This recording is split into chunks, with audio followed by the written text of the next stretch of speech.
Hello and namaste beautiful people. Welcome back to our channel. This is Tsheringma Sherpa. तपाईहरुलाई फेरि पनि स्वागत छ हाम्रो मेकअप स्टुडियोमा। र since this is our fourth video, यदि तपाईहरुले हाम्रो च्यानललाई लाइक, शेयर एन्ड सब्स्क्राइब गर्नुभएको छैन भने make sure you do it right now. And आजको भिडियोमा चाहिँ म तपाईहरुलाई विन्टर स्किन केयर कसरी गर्छु भनेर देखाउँदै छु. And then I'm going to show you all how to do flawless makeup base. So let's get started. Dun, dun, dun.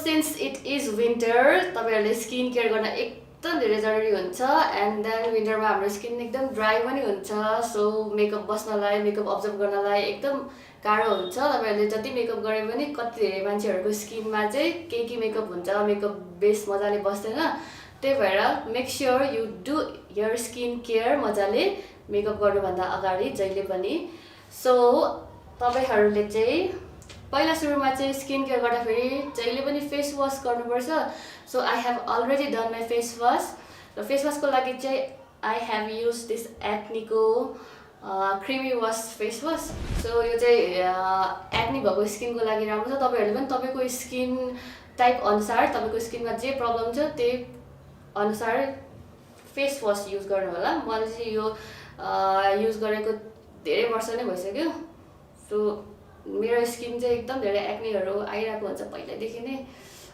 यो युज गर्न थालेदेखि चाहिँ धेरै नै कम भएको छ सो तपाईहरुको स्किनमा यदि एक्नीको प्रब्लम छ भने चाहिँ रेगुलरली बिहान र बेलुका तपाईहरुले यो फेस वाश चाहिँ युज गर्नुभयो भने एकदम राम्रो हुन्छ this is the best face wash for acne problems so after face wash चाहिँ तपाईहरुले क्लिन्जिङ गर्नुभयो पनि हुन्छ नगर्नुभयो पनि हुन्छ क्लिन्जिङ चाहिँ once a week or twice a week जहिले गर्दा पनि हुन्छ सो क्लिन्जिङको लागि चाहिँ तपाईहरुको स्किन टाइप अनुसार जुन क्लिन्जर युज गर्नुभयो पनि हुन्छ सो मैले चाहिँ अब अहिले क्लिन्जिङ गरेर देखाइराख्ने टाइम पनि छैन सो मेरो भिडियोको लेन्थ एकदम लामो पनि हुन्छ त्यही भएर मैले क्लिन्जिङ गरिनँ सो त्यसपछि चाहिँ आई एम युजिङ दिस यो शीट मास्क दिस इज एलोभेराको शीट मास्क सो बेसिकली यो पनि पिम्पल्सको प्रब्लमको लागि नै हुन्छ अनि स्किन पनि स्मुथ गर्छ सो शीट मास्क लाउँदाखेरि चाहिँ सजिलो के हुन्छ भने यो चाहिँ अलरेडी तपाईहरुको फेसकै शेपमा हुन्छ अनि यसलाई निकालेर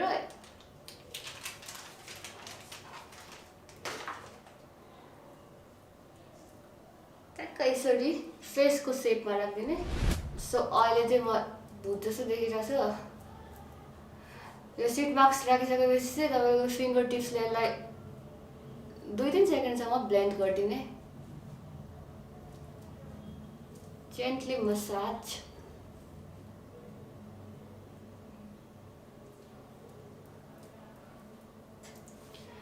सो यसलाई चाहिँ तपाईहरुले 10 to 15 मिनेटसम्म राख्नुपर्छ एन्ड देन तपाईहरुले स्किनमा डिफरेन्स आफै फिल गर्नुहुन्छ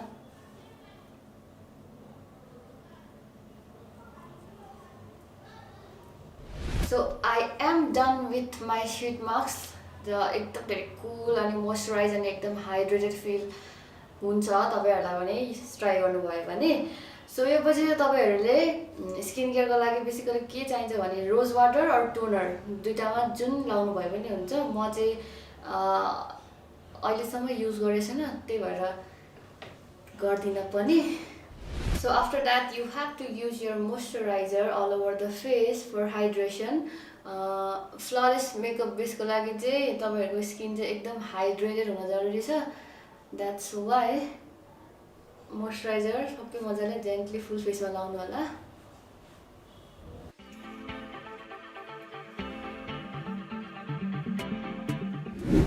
So during winter चाहिँ सबैको फेस ड्राई नै हुन्छ that's why make sure moisturiser चाहिँ तपाईहरुको स्किन टाइप अनुसार तपाईहरुको स्किनमा जुन सुट गर्छ त्यही मोइस्चराइजर युज गर्नु मजाले रेगुलरली युज गर्नु होला अनि मेकअप गर्नुभन्दा अगाडि त मोइस्चराइजर चाहिन्छ नै चाहिन्छ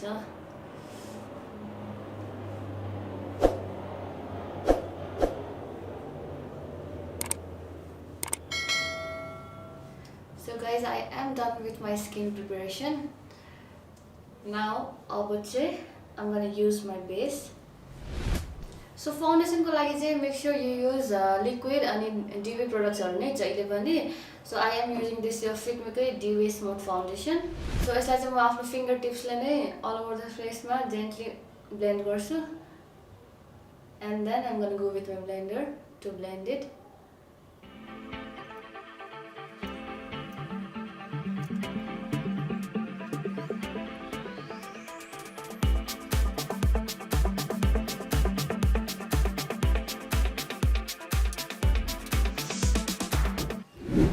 सो इफ तपाईँहरूले तपाईँको स्किन राम्रोसँगले केयर गर्नुभएको छ भने तपाईँहरूको बेस चाहिँ राम्रोसँगले बस्छ. मैले मेरो बेस लगाइसकेँ अनि you can see the result. यो टिपिकली बेसिकली यो चाहिँ स्किन जस्तो नै फिल गर्छ. मेरो स्किन चाहिँ म मजाले अब्जर्भ पनि गरिरहेको छ. तपाईँहरूको फाउन्डेसन बेस तपाईँहरूको स्किनमा मजाले अब्जर्भ गर्छ. And then you can get a natural glow. So after foundation चाहिँ कन्ट्रोलको लागि I am using this aloe vera pro concealer. तपाईँहरू सबै प्रोडक्टहरू चाहिँ लिक्विडमा युज गर्नुपर्ने हुन्छ. लिक्विड कन्ट्रोल, लिक्विड ब्लसर, सब लिक्विड हाइलाइटर युज गर्नुभयो भने बेसिकली विन्टरमा चाहिँ ग्लो एकदम राम्रो दिन्छ है.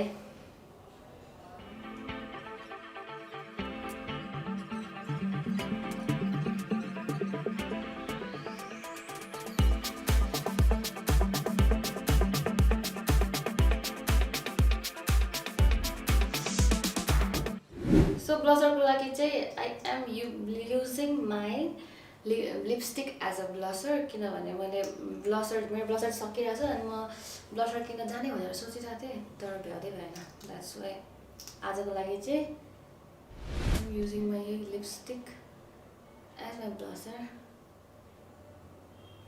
आई रियली डोन्ट नो यो कलर कस्तो टर्न आउट हुन्छ भनेर.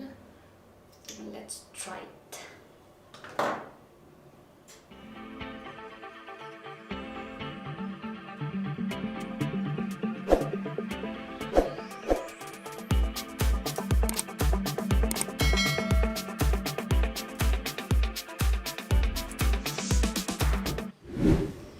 So this turned out quite well. त्यसपछि I am using my concealer. So concealer चाहिँ तपाईहरुले जहिले पनि ब्लसर पछि नै लाउनु होला. इफ तपाईहरुले लिक्विड ब्लसर युज गर्दै हुनुहुन्छ भने make sure you use your concealer after your liquid blusher.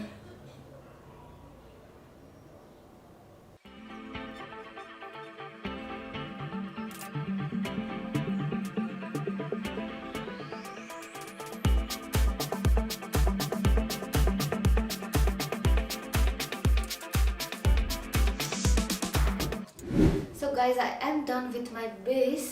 अब चाहिँ म मेरो फेसलाई पाउडर सेट गर्छु. तपाईहरुले पहिला सुरुमा सबैजनाले लिक्विड प्रोडक्ट युज गरिसकेपछि मात्रै you jump into the powder products. That's why I'm using my powder lastमा.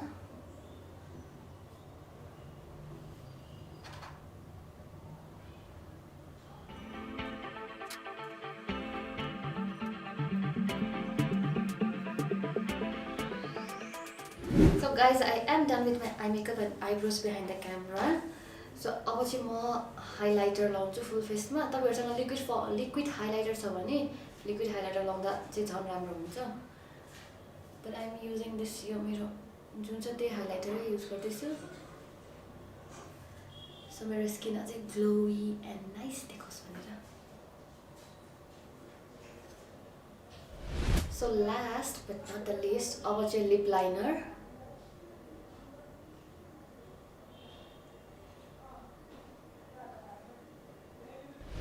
So after lip liner चाहिँ म यो लिप बाम चाहिँ लिप लाइनर पछि नै लाउँछु. किनभने मैले पहिला कति ट्राई गरेको लिप बाम लगाइसकेपछि लाउनलाई अलिक ड्राई लिप्समा मात्रै यो लिप लाइनरहरू चाहिँ मजाले बस्दो रहेछ.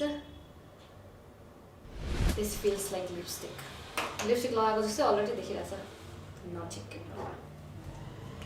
So I'm going to use my lipstick now.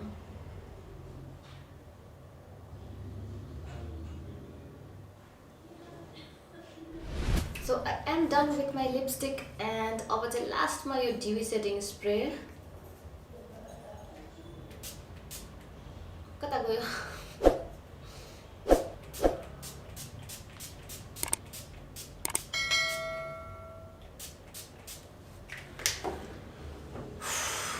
Refreshment. So So this is the final look guys. As you can see एकदम glowing and flawless base makeup भएको छ मेरो चाहिँ and तपाईहरुलाई पनि यस्तै glowing skin र flawless base makeup चाहिन्छ भने make sure you guys follow my instruction and most importantly do not forget to like, share and subscribe Hamro Makeup Studio. Bye bye everyone.